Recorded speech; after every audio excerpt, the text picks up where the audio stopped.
The year's officially over now, but of course it's not really over until tax season. I'm not just saying that because I have to pay taxes now. Thanks for that, by the way, guys. No, actually, thanks for that. I really appreciate making a living at this. But because it's gonna take me until at least mid-February to get even partway through talking about all of the anime that I wanted to talk about last year. But with the voting for Crunchyroll's Anime of the Year award underway, there's one series that I want to talk about that I can't waste my time getting around to. One series that, against all odds, made it onto the shortlist of nominees, but which definitely won't win the award without some kind of huge push. And no, that series is not Mob Psycho 100, although if the actual best anime of the year doesn't beat the odds to win this thing, I'd be happiest with that as a substitution. But what is the best anime of the year? Which of these 8 nominees deserves that crown? To a lot of you, aside from definitely not Joker Game, the answer is probably pretty murky. For those of you who've watched a lot of my previous videos, though, one of these entries is probably standing out to you. No, not Erased, though it did air the same season. Alright, I'm done being coy. It's this one. Now, I know that at least some of you are lunging at your keyboards right now, accusing me of anime hipsterism for picking a show that no one has heard of, but I assure you that's not the case. I mean, yeah, typically when you see one super obscure thing in the middle of a list of things that literally everyone has watched, it's a lot like seeing a rabbit running with a pride of lions, and you kinda wanna see what makes that rabbit so great. But this rabbit really does deserve to be the leader of this school, and I'm losing this metaphor. Showa Genroku Rakugo Shinju is, without question, the best written, best directed, best acted, and best overall anime that I've seen this year. And I say that having watched almost every single show that's come out. It's not quite the best animated, that would be Mob Psycho, or the best scored, that would arguably be Yuri on Ice, but in categories where it's not the absolute best, it comes very close. And where it is, it laps most of the competition. In fact, it may well be the best show that I've seen in the last 5 years. So I really want this show to receive the recognition that I feel it deserves. That's why I'm making this video. That's why I'd be making it even if Crunchyroll hadn't asked me to do this.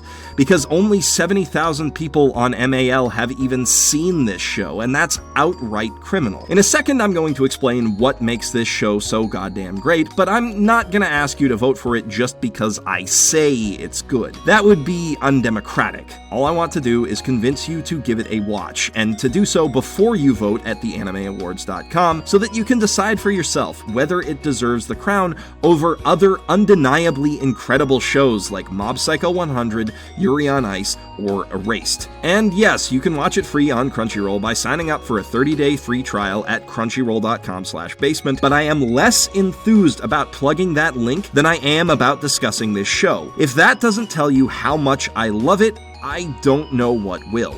Showa Genroku Rakugo Shinju is as much a masterpiece as its title is a mouthful. And unlike Boku Dake ga Inai Machi, it's a title that defies simplifying or translation, because everything that the show is about is right there in the title. You just have to speak Japanese to understand it. Let me unpack it for you.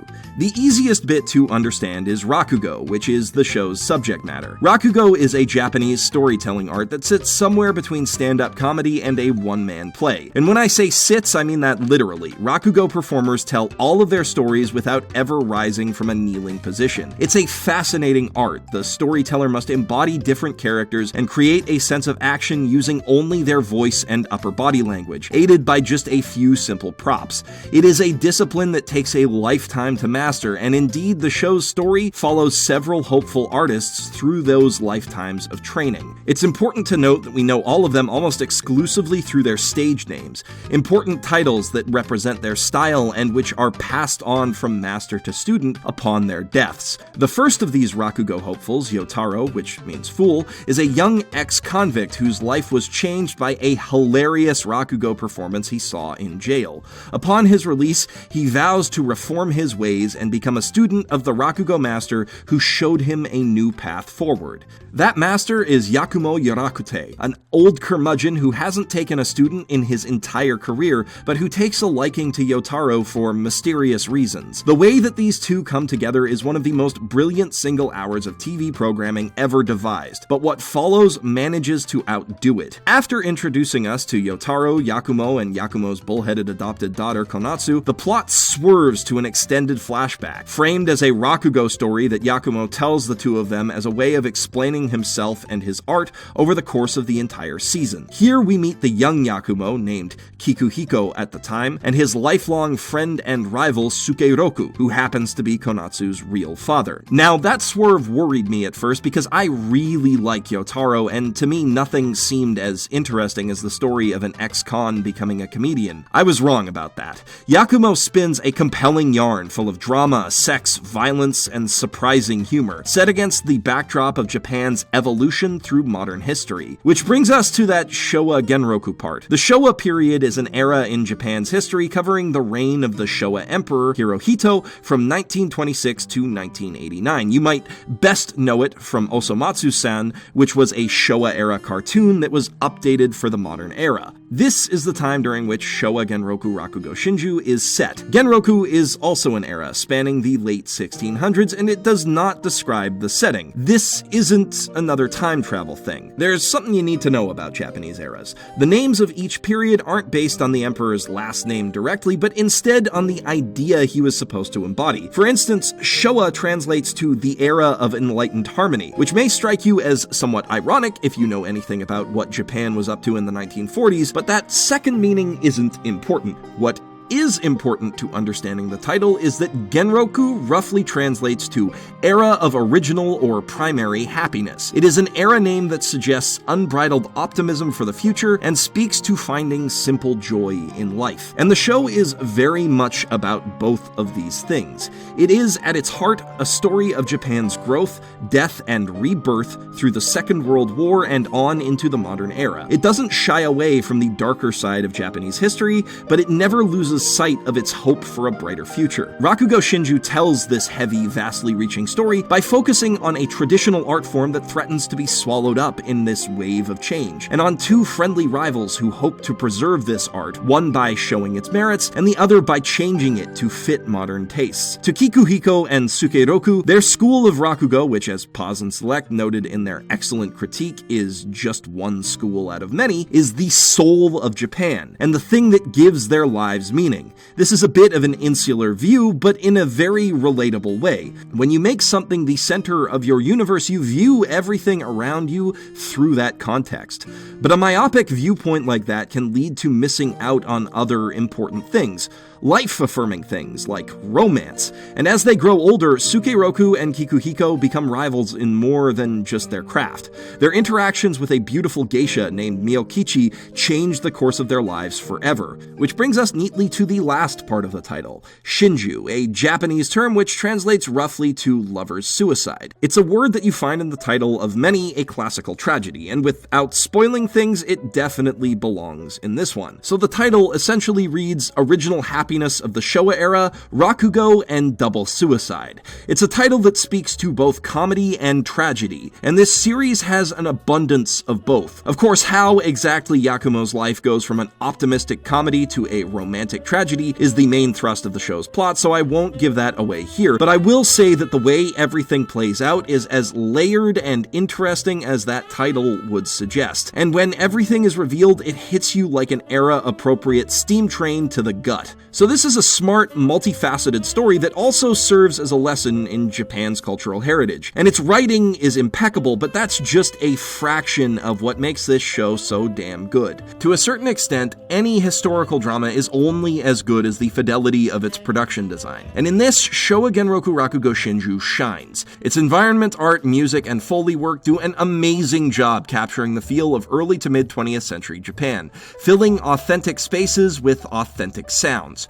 Crafting a tangible and believable world is vital to making a story like this work, and if you've seen my video on Trails in the Sky, then you know that even more than the setting details, the most important factor in that is the characters. And man, does this show ever have great characters. Sukeroku, Kikuhiko, Miyokichi, Yotaro, and Konatsu are all given deep, complex backstories and motivations, and plenty of room to grow as people, and it's fascinating to watch them do so. Usually spending so much time fleshing out your core cast leaves little room for the supporting characters to breathe, but from the Geisha House to the Rakugo Association to the audiences that attend each performance, the show is awash with memorable faces. Every character who's given any sort of significant screen time leaves you with the impression that they have a life beyond what you're seeing. And while as a writer I'd personally like to chalk all of that up to great writing, the fact of the matter is that the performances behind each character are what allows for this depth. And yes, when I say that, I am talking about the voice actors who do a phenomenal job capturing the range inherently required of Rakugo performers, especially Akihira Ishida as Kikuhiko in all stages of his life, from a young boy to an old man, but I'm also talking about the animation. Showa Genroku Rakugo Shinju is a beautiful show, but it's not going to blow you away with Sakuga moment after Sakuga moment. The storytelling doesn't even really provide room for a big, impressive, budget-blowing animation set piece, and Konosuba was taking most of Studio Dean's resources at the time that it was being made. So no, this show isn't going to take the Best Animation Award from Mob Psycho 100, but there is an upside to this. Because the animation budget doesn't need to be spent on any crazy action scenes, the animators can focus more attention on the body language of characters as they speak, especially in Rakugo scenes, which benefit immensely from those kinds of details. The show rarely goes too far above and beyond what other series manage to do with their dialogue scenes. Even in this department, I'd say that Mob Psycho 100 has it beat, but having this visual aspect does a great deal to contribute to the information density of each scene. Because you can learn more about the characters just from looking at them, other characters get more time to be developed, even if it's just a little. That adds up, and directors Shinichi Omada and Namura Hidetoshi more than double down on it by framing almost every wide shot in a way that tells you more about what's going on with the characters through the context of the world around them.